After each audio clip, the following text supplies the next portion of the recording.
I think that the worst stereotype is they have me as somebody that's like angry and hardened because they're always pulling out just one excerpt of something that I've said.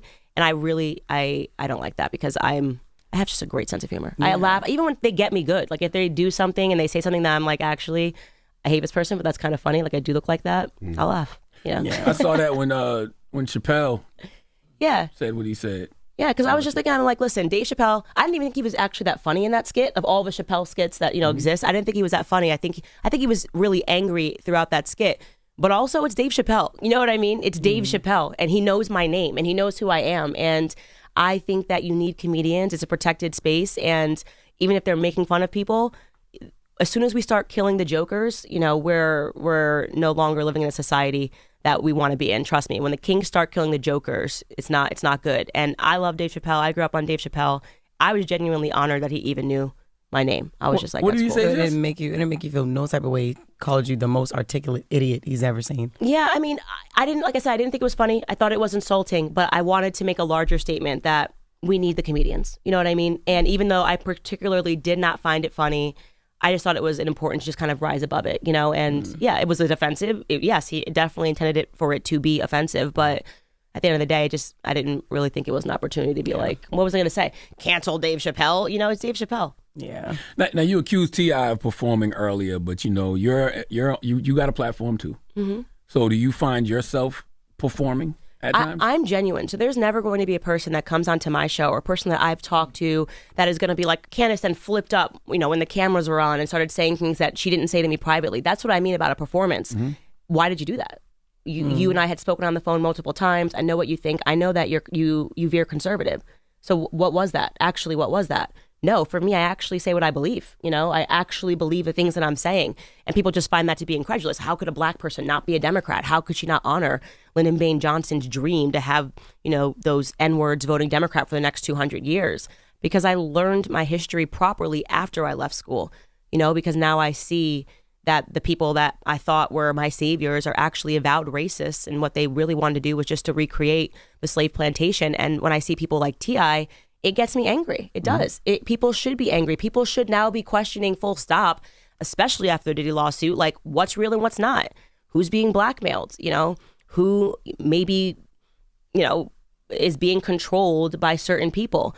I don't know. These are questions that I think people are ready to start asking, but I definitely have a huge question mark on T.I. You mentioned Diddy lawsuit. I was about to say that you mentioned Diddy lawsuit twice with T.I. What's up with the Diddy lawsuit? What do you mean what's up? You guys have definitely covered it, right? Absolutely. It's crazy. Absolutely. It suggests that he was the Jeffrey Epstein of Hollywood, that there's a blackmail ring, that people are being given drugs, they're doing things while they're drugged, and then those people are controlled, right? Because if you're a rapper and your brand is hardcore and I have a video of you kissing a guy and I'm like, I'll release it unless you say or do or take this position, that's a blackmail ring, right? So T.I. wasn't in there though. No, he wasn't. I'm just saying that the Diddy lawsuit kind of led me to ask some larger questions about, because I have been feeling like in my heart that something weird's going on with black media. I'm like, what is this trash that we're trying to sell as good music? This isn't black culture. I hate that black people even call it black culture, because that's like, no,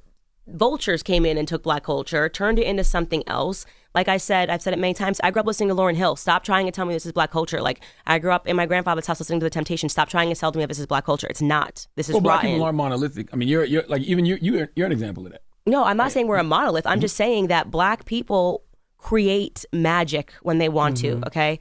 There's no singer that is better than a black singer. If you want to go tit for tat, give me the best, white singer versus the best black singer. Like, we have unbelievable talent, right? So if you're going to tell me that what we are now making mainstream is the filth that I hear today, I'm going to start asking questions about who's condoning this, who's signing these people. But music is an algorithm, right?